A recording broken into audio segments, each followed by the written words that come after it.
আমার সালাম ও শুভকামনা।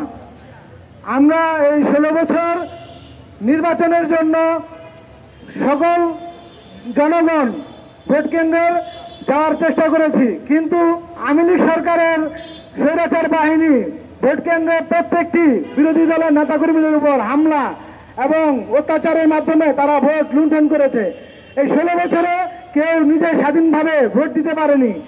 আমরা এই বিপিনের মাধ্যমে এবং ট্রাক মার্কের মাধ্যমে জনগণের ভোটের অধিকার ফিরিয়ে দেওয়ার অঙ্গীকার মধ্যে আজকে রাজপথে নেমেছি।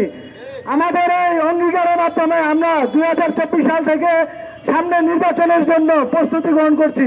আপনারা সবাই বিপিনের এই ট্রাক মার্কা ভোট দেওয়ার জন্য একসাথে ভোট কেন্দ্রে যাবেন এবং ট্রাক মার্কাকে ভোট দিয়ে বাংলাদেশের উন্নয়নমূলক কাজের জন্য বিপিনের হাতকে শক্ত করার জন্য ঐক্যবদ্ধ হবেন। আমাদের এই আন্দোলন সংগ্রাম এবং শ্রমিক ভাইদের মেহনতির জন্য যাতে আন্দোলন করার প্রয়োজন হয়, আমরা সব সময় প্রস্তুত। বাংলাদেশ শ্রমিক অধিকার পরিষদ শ্রমিকদের দুঃখ দুর্দশার জন্য আজ রাজপথে।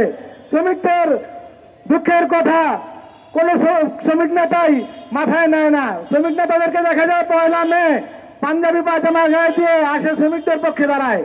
পয়লা মেও শেষ, শ্রমিকদের বক্তৃতাও শেষ, শ্রমিকদের সাথে থাকাও শেষ, নেতাগিরিও শেষ।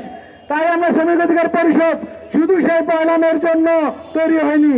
আমরা সবসময় শ্রমিকদের পাশে থাকবো এবং শ্রমিকদের কথার জন্য বাংলাদেশ শ্রমিক অধিকার পরিষদ সবসময় শ্রমিকদের পাশে আছে এবং থাকবে।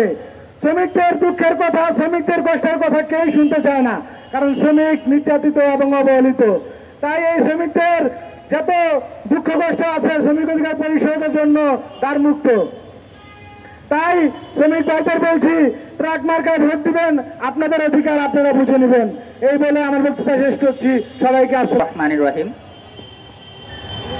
আমি আমার বক্তব্যের শুরুতে গভীর শ্রদ্ধা ভরে স্মরণ করতে চাই 2024 জুলাই যে গণ অভ্যুত্থান হয়েছে, এই গণ অভ্যুত্থানে শহীদ হওয়া সকল ছাত্র এবং সাধারণ মানুষ, আলেম সহ যারা এই আন্দোলনের অংশীদার হয়েছেন, সকল যে শহীদ আছেন তাদেরকে গভীর শ্রদ্ধা ভরে স্মরণ করতে চাই এবং যারা এই আন্দোলনে আহত হয়েছেন তাদের সুস্বাস্থ্য কামনা করে আমি আমার বক্তব্য শুরু করছি।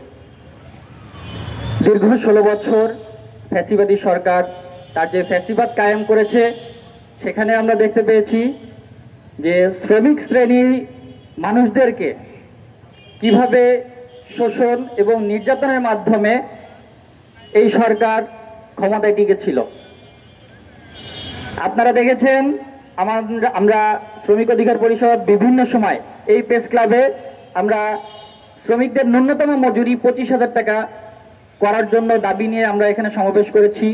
এছাড়াও চা শ্রমিকদের অধিকার নিয়ে আমরা এখানে কথা বলেছি। সবচেয়ে দুঃখের বিষয় হচ্ছে এই ফ্যাসিস্ট সরকার, আমরা যখন শ্রমিকের ন্যূনতম মজুরি 25,000 টাকা করে আন্দোলন করেছি তখনও সেখানে আক্রমণ করেছে।